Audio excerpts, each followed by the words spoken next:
predicate logic has been developed so as to allow numerical statements, numerical propositions. For example, we can have the proposition that there is at least one person in this room. For example, there is at most one God, or, for example, there are exactly 2 birds in this house. And so numerical propositions in predicate logic are divided 3 ways. We have at least n items, we have at most n items, and we have exactly n items. Let's think about the number line. So here's a number line. Let's say this is 0, this is n. At least n items includes n, or is greater than n. At most n items includes n, or is less than n.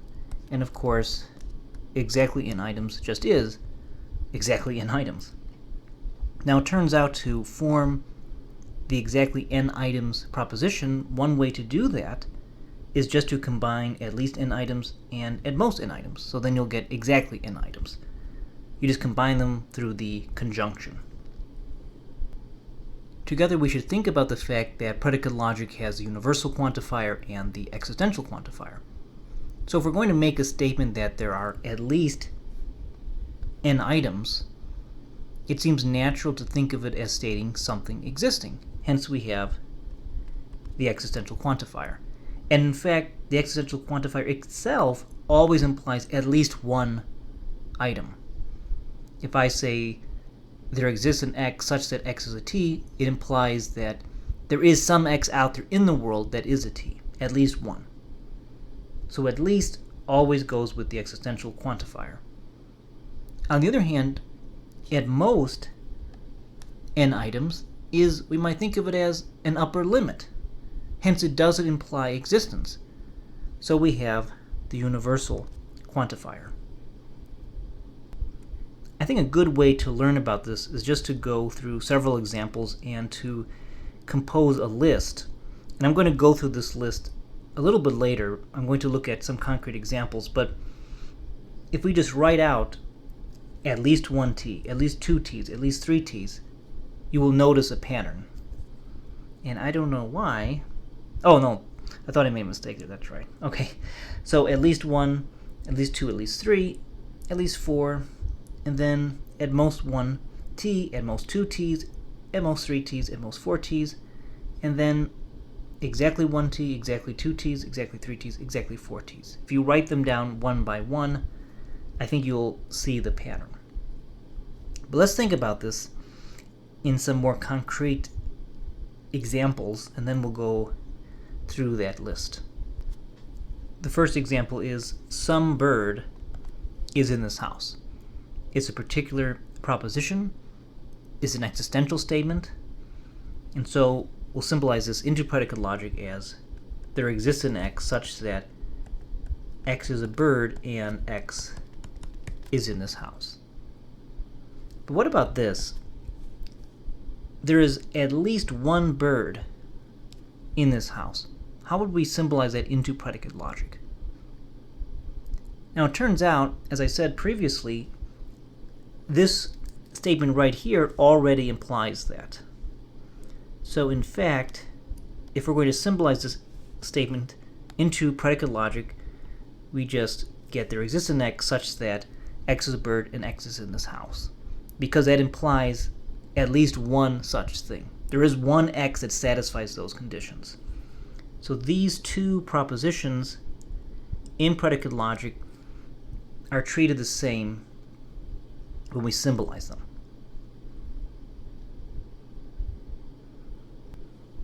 How about this? There are at least 2 birds in this house. How would we symbolize this into the language of predicate logic? Could we do the following? Could we say that there exists an x such that x is a bird and x is in this house, and there also exists a y such that y is a bird and y is in this house? Would that work? Think about the domain of discourse. What could x be? What could y be? We don't know. It's unrestricted. And so x could equal y, but if that's the case, this is not saying there are at least 2 birds in this house. We have to be, in other words, explicit that x is not identical to y. So this is why that will not work. So let's try this instead. We'll say there exists an x, there exists a y, such that x is a bird, and x is in this house, and y is a bird, and y is in this house, and this is important, x is not identical to y. So this is absolutely essential. We have to be explicit and say x is not identical to y. So now we know that there are at least 2 birds out there, x and y. So this is a good translation. There exists an x, there exists a y, such that x is a bird, x is in this house, y is a bird, y is in this house, and x is not identical to y.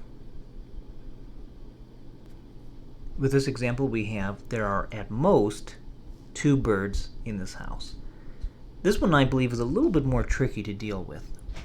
And the trick is to think of this in terms of n plus 1 items. So here we have 3 variables. Not 2 variables, but 3 variables.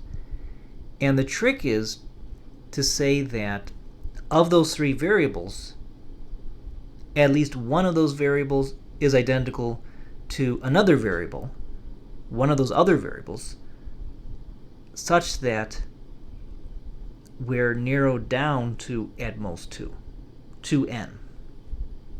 So we have 3 quantified variables. We'll say for all x, for all y, for all z. So we have 3 variables, and as a universal proposition we have those universal quantifiers, and of course we have a conditional. So the antecedent, we'll think about that.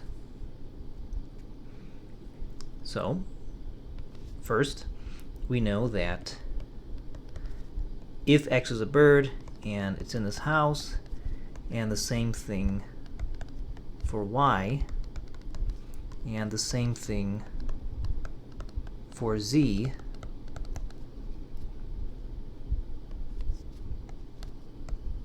then we're going to say that at least one of those variables is identical to another variable. So either x is equal to y, or x is equal to z, or y is equal to z.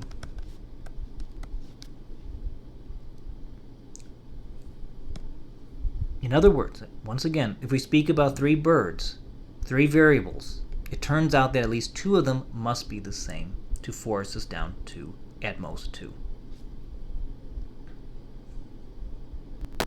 What about this example? There are exactly 2 birds in this house.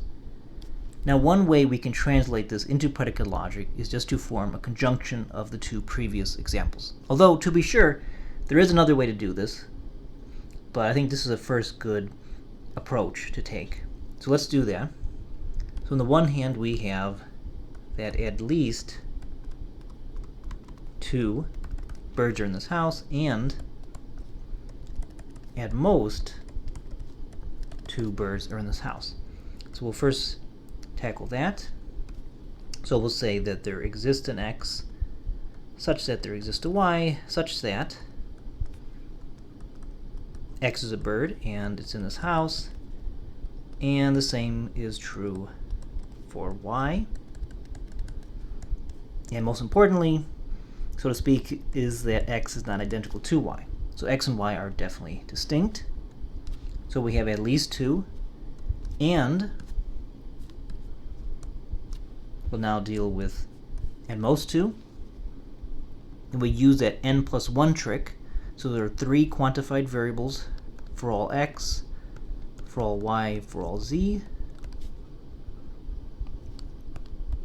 So if x is a bird and it's in this house, and likewise for y,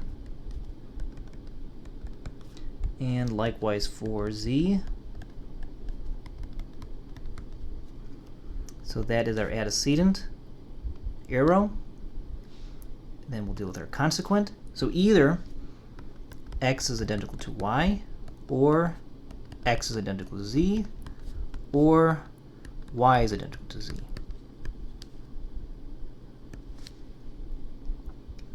And so we have it. Very convoluted, perhaps. It's not nice to look at, it's not pretty, but it does work. So we just have the at least 2 and the at most 2. And now I want to go back up to the list I created, because I think just going through example after example is very helpful. So if you write on your own this little list, I think you will assimilate the pattern and it will make a lot of sense. So if we start with, for example, there's at least one t, that's just predicate logic, there exists an x such that x is a t. That implies that there are at least one t in the real world out there. Next, we have at least two t's, so we need two quantified variables. There exists an x, there exists a y, such that x is a t, y is a t, and most importantly, those variables are not identical. So x is not y. At least three t's. So we have three quantified variables. There exists an x, there exists a y, there exists a z, such that t is an x, y is a t, z is a t, and none of those variables are identical to each other. So x is not y, x is not z, y is not z. Likewise, there are at least four t's. So we have four quantified variables. There exists an x, a y, a z, and a. So x is a t, y is a t, z is a t, a is a t. None of those variables are identical with another one. So x is not y, x is not z, x is not a, y is not z, y is not a, z is not a.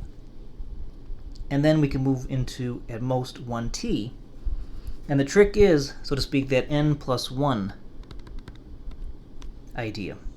So you're always going to have one extra variable. And you're going to say that at least two of those variables must be the same thing to narrow it down to that at most n.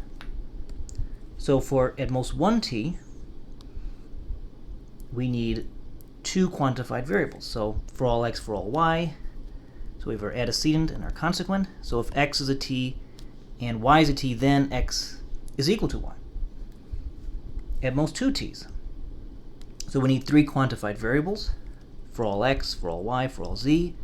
So we have our antecedent and our consequent. So if x is a t, y is a t, and this should be a z, but in any case, z is a t, then either x is equal to y, x is equal to z, or y is equal to z.